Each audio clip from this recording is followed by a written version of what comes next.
Assalamualaikum warahmatullahi wabarakatuh. Perkenalkan, nama saya Dan Mulisa, mahasiswi jurusan Komunikasi Penyiaran Islam, Fakultas Usuluddin Adab dan Dakwah, YN Metro Lampung.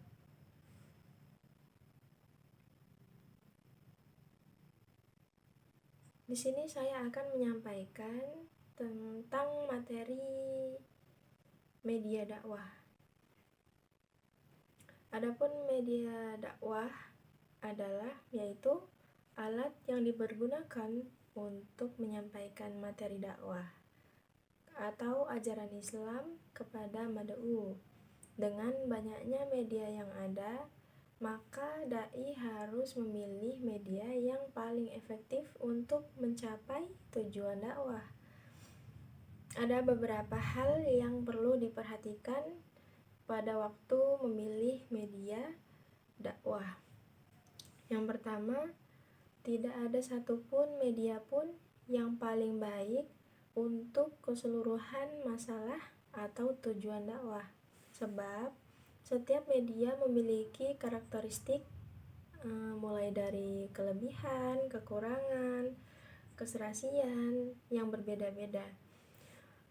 Kemudian ada media yang dipilih sesuai dengan tujuan dakwah yang hendak dicapai. Kemudian ada media yang dipilih haruslah sesuai dengan kemampuan sasaran dakwah. Yang keempat, media yang dipilih harus sesuai dengan materi dakwah yang akan disampaikan. Kemudian memilih pemilihan media yang hendaknya dilakukan dengan cara objektif. Artinya, pemilihan media bukan atas dasar kesukaan dai saja. Kemudian kesempatan dan ketersediaan media perlu mendapatkan perhatian. Kemudian yang terakhir, efektivitas dan efisiensi haruslah diperhatikan dan menjadi poin utama. Kemudian dalam pembagian media dakwah, pada dasarnya komunikasi dakwah dapat menggunakan berbagai media yang dapat merangsang indera manusia serta dapat menimbulkan perhatian untuk dapat menerima dakwah. Berdasarkan banyaknya komunikan yang menjadi sasaran dakwah dapat diklasifikasikan menjadi dua, yaitu ada media massa dan media non-massa. Yang pertama, media massa. Media massa digunakan dalam komunikasi apabila komunikan berjumlah banyak dan bertempat tinggal jauh. Media massa yang banyak digunakan dalam kehidupan sehari-hari umumnya surat kabar, radio, televisi, dan film bioskop yang beroperasi dalam bidang informasi berdakwah. Keuntungan dakwah dengan menggunakan media massa adalah bahwa media massa menimbulkan keserempakan. Artinya, suatu pesan dapat diterima oleh komunikan yang jumlahnya relatif amat banyak. Jadi, untuk menyebarkan informasi yang media massa sangat efektif dalam mengubah sikap, perilaku, pendapat komunikan dalam jumlah yang banyak. Kemudian yang kedua, ada media non-massa. Media ini biasanya digunakan dalam komunikasi untuk orang-orang tertentu atau kelompok-kelompok tertentu seperti surat, telepon, SMS, telegram, fax, terus papan pengumuman, CD, email, dan lain sebagainya. Masih banyak lagi.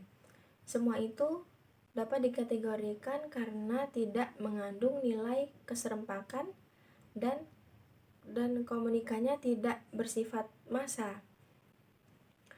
Mau disadari atau tidak, media dalam penggunaan komunikasi, terutama media massa, telah meningkatkan intensitas, kecepatan, dan jangkauan komunikasi yang dilakukan manusia dalam berbagai hal. Termasuk hal ini tidak ketinggalan dalam komunikasi dakwah massa. Media yang terbaik untuk mempopulerkan, mengajarkan, kemudian memantapkan atau mengingatkan sesuatu dalam dakwah secara terperinci. Kemudian ada beberapa pendapat, yaitu Hamzah Yakub membagi media dakwah menjadi 5. Yang pertama ada lisan, media dakwah yang paling sederhana yang menggunakan lidah atau suara. Media ini dapat berbentuk pidato, ceramah, kuliah, bimbingan, penyuluhan, dan sebagainya. Kemudian tulisan, buku, majalah, surat kabar, atau surat, email, SMS, dan spanduk. Kemudian lukisan, berupa gambar, karikatur, dan sebagainya. Ada lagi audiovisual, alat dakwah yang dapat merangsang indera pendengaran atau penglihatan dan kedua-keduanya, seperti berbentuk televisi, slide, mushaf, internet, dan sebagainya. Kemudian ada akhlak atau perbuatan-perbuatan yang mencerminkan ajaran Islam yang dapat dinikmati dan didengarkan oleh mad'u.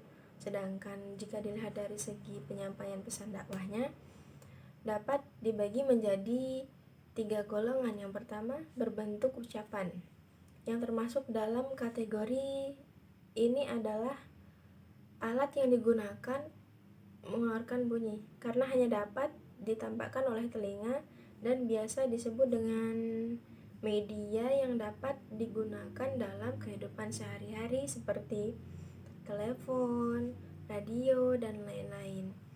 Kemudian yang kedua, yang berbentuk tulisan, yang termasuk di dalamnya adalah barang-barang tercetak seperti gambar, lukisan, buku, surat kabar, majalah, brosur, pamflet, dan sebagainya. Kemudian yang ketiga, berbentuk gambar hidup, yaitu merupakan penggabungan dari kedua golongan di atas. Yang termasuk dalam kategori ini adalah film, video, DVD, kemudian CD, dan sebagainya. Di samping penggolongan di atas, wasilah dakwah dapat dibagi menjadi menjadi 2 golongan, yaitu media tradisional merupakan berbagai macam seni pertunjukan yang secara tradisional yang dipentaskan secara umum sebagai sarana hiburan yang memiliki sifat komunikatif seperti ludruk, wayang, drama, kemudian lenong, dan sebagainya. Kemudian media modern yang diistilahkan juga dengan media elektronik biasanya. Media yang dilahirkan dari teknologi, yang termasuk media modern ini ada antara lain televisi, radio, pers, dan sebagainya. Kemudian benda sebagai media dakwah. Media-media benda yang dapat dipergunakan sebagai media dakwah dapat dikelompokkan menjadi 4. Yang pertama, media visual. Media visual adalah bahan-bahan atau alat yang dapat dioperasikan untuk kepentingan dakwah melalui indera penglihatan. Yang pertama seperti film slide, seperti berupa rekaman gambar pada film positif yang telah diprogram sedemikian rupa sehingga hasilnya sesuai dengan apa yang telah diprogramkan. Pengoperasian film slide ini melalui proyektor yang kemudian gambarnya diproyeksikan pada screen. Kelebihan dari film slide ini adalah mampu memberikan gambaran yang cukup jelas kepada audiensi tentang informasi yang disampaikan seorang juru dakwah. Di samping itu juga dapat dipakai berulang-ulang sejauh programnya sesuai dengan yang diinginkan. Sedangkan kelemahannya adalah bahwa untuk membuat program film slide diperlukan dalam bidang fotografi dan grafis. Selain itu, juga diperlukan ruangan khusus dengan menggunakan aliran listrik. Kemudian yang kedua, overhead proyektor atau OHP. OHP adalah perangkat keras yang dapat memproyeksikan program ke dalam screen dari program yang telah disiapkan melalui plastik transparan. Perangkat ini tepat sekali untuk menyampaikan materi dakwah kepada kalangan terbatas, baik sifat maupun tempatnya. Kelebihan menggunakan media ini adalah program dapat disusun secara sesuai selera dai, dan apalagi jika diwarnai dengan seni grafis dan menarik. Sedangkan kelemahannya itu memerlukan ruangan yang khusus yang beraliran listrik, juga menuntut kreativitas dai dalam menyebarkan dai melalui seni grafis dan menarik. Kemudian gambar dan foto. Gambar dan foto merupakan dua media visual yang sering digunakan. Keduanya sering dijadikan media iklan yang cukup menarik seperti surat kabar, majalah, dan sebagainya. Kemudian dalam hal ini gambar dan foto yang memuat informasi atau pesan yang sesuai dengan materi dakwah. Seorang dai yang inovatif tentu akan mampu memanfaatkan gambar dan foto untuk kepentingan dakwah dan efektif dan efisien. Kelebihan dari media ini adalah kesesuaian antara dakwah dengan perkembangan situasi melalui pemberitaan surat kabar atau majalah, serta keaslian situasi melalui pengambilan foto langsung. Biaya tidak terlalu mahal dan dapat dilakukan kapan saja, tidak bergantung kepada berkumpulnya komunikan tersebut. Kelemahannya, seseorang dai tidak dapat memonitor langsung keberhasilan dakwah. Selain itu, menuntut dai untuk kreatif dan inovatif. Kemudian yang kedua ada media audio. Media audio adalah alat yang dioperasikan sebagai sarana penunjang kegiatan dakwah yang ditangkap melalui indera pendengaran. Kemudian dalam media audio ini, di dalamnya terdapat berupa radio dalam melaksanakan dakwah. Penggunaan radio sangatlah efektif dan efisien. Jika dakwah dilakukan melalui siaran radio, ia akan mudah. Dengan demikian,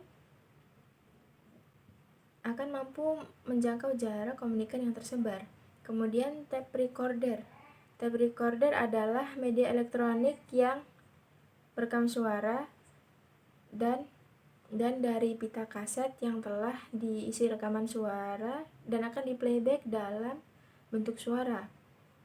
Kemudian dakwah dalam tape recorder ini relatif menghabiskan biaya yang sangat murah dan dapat disiarkan ulang sesuai dengan kebutuhan.